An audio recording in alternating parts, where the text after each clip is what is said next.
امریکہ میں سب سے زیادہ پاکستانی نژاد شہری نیو یارک میں بستے ہیں۔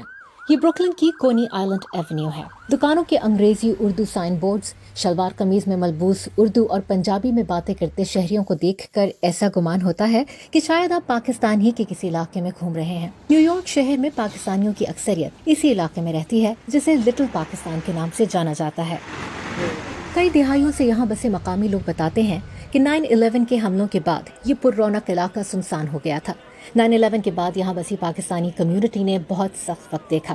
انہوں نے نہ صرف سڑکوں اور سکولز وغیرہ میں اسلاموفوبیا کا سامنا کیا، بلکہ یہاں بسے شہری police surveillance, new York police department اور FBI کی تفتیش کا نشانہ بھی بنے۔ کئی غیر قانونی تارکین وطن ڈیپورٹ ہوئے، بہت سے پوچھ گچھ کے لیے حراست میں لیے گئے۔ 33 سال سے نیو یارک علاقے بروکلن میں مقیم مقامی رہنما پرویز اختر اپنے کاروباری حلقے میں محمد کے نام سے جانے جاتے ہیں۔ وہ 9/11 کے بعد ایک الیکٹرک سپلائی سٹور میں اپنے ساتھ گزرے واقعے کو یاد کرتے ہیں کہ کس طرح اپنے نام کی وجہ سے وہ اسلاموفوبیا کا شکار بنے۔ محمد کا نام میرا بولا اور وہ اسی نام پہ وہ کھڑے ہو گئے ہیں، میرے طرف دیکھ رہے ہیں گھور گھور کے، جیسے مجھے ابھی اٹھا لیں گے۔ پرویز اختر کے معاملے میں تو ان کے اطالوی نژاد دکان مالک دوست نے بیچ بچاؤ کرا دیا، مگر ہر کوئی اتنا خوش قسمت ثابت نہیں ہوا۔ بہت سارے ہمارے یلو کیپ کے بھائی، کار سروس والے بھائی، ان کو مار دیا گیا۔ اور وہ جو ہمارے سردار تھے ان کی بھی داڑھی لمبی ذرا ہوتی ہے نا، تو وہ سمجھتے ہیں کہ جتنی وہ اسامہ کی داڑھی تھی نا، وہ سارے یہ وہی لوگ ہیں۔ تو وہ اللہ تعالیٰ نے ہمیں اس مصیبت اور اس ٹائم سے نکالا۔ بڑے ہی مشکل وقت تھا وہ۔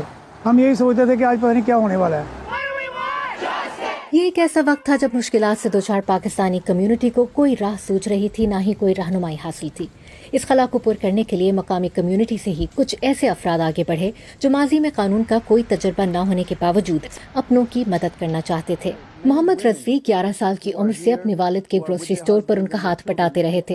جب 9/11 کے بعد انہوں نے لوگوں کو پریشانی میں اپنے والد کے پاس آتے دیکھا تو انہوں نے کچھ کرنے کی ٹھانی اور پڑوس میں واقع اپنے ہی ایک اور سٹور میں انہوں نے کمیونٹی کی مدد کے لیے ادارہ بنا ڈالا۔ Every time when somebody came with a card that was an FBI card that was left at their doorsteps, I called up the agent. I said, this person is here with this card. It seems like you want to ask him questions. He barely speaks English. Is it possible for me to be a translator for him?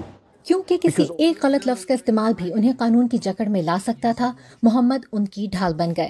محمد رضوی مسلمانوں، مقامی community اور قانون نافذ کرنے والے اداروں کے درمیان فاصلوں کو کم کرنے کی کوششوں میں جٹے رہے۔ ان کے ادارے نے لا انفورسمنٹ اداروں کی اسلام شناسی کے لیے انہیں مقامی مساجد کے اماموں سے ملوایا، انہیں اسلامی ثقافت اور امریکی ثقافت کے فرق سے روشناس کرایا۔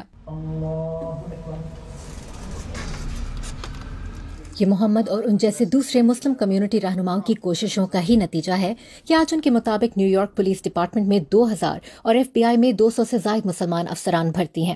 محمد کا کہنا ہے کہ 21 برس بیت جانے کے باوجود کمیونٹی اس وقت کے ٹراما سے مکمل طور پر تو نہیں نکل سکی ہے، مگر لا انفورسمنٹ اور منتخب قومی رہنماؤں کے ساتھ مسلسل رابطوں اور غلط فہمیاں دور کرنے کی کوششوں سے آج اس مقام پر کھڑی ہے کہ جب گزشتہ دور حکومت میں چند مخصوص مسلم ممالک کے شہریوں پر امریکہ میں داخلے پر پابندی لگی تو علاقے سے منتخب سیاسی قیادت حکومت کے بجائے اظہار یکجہتی کے لیے مسلمانوں کے ساتھ کھڑی نظر آئی۔ Nida Sameer, voice of America, New York.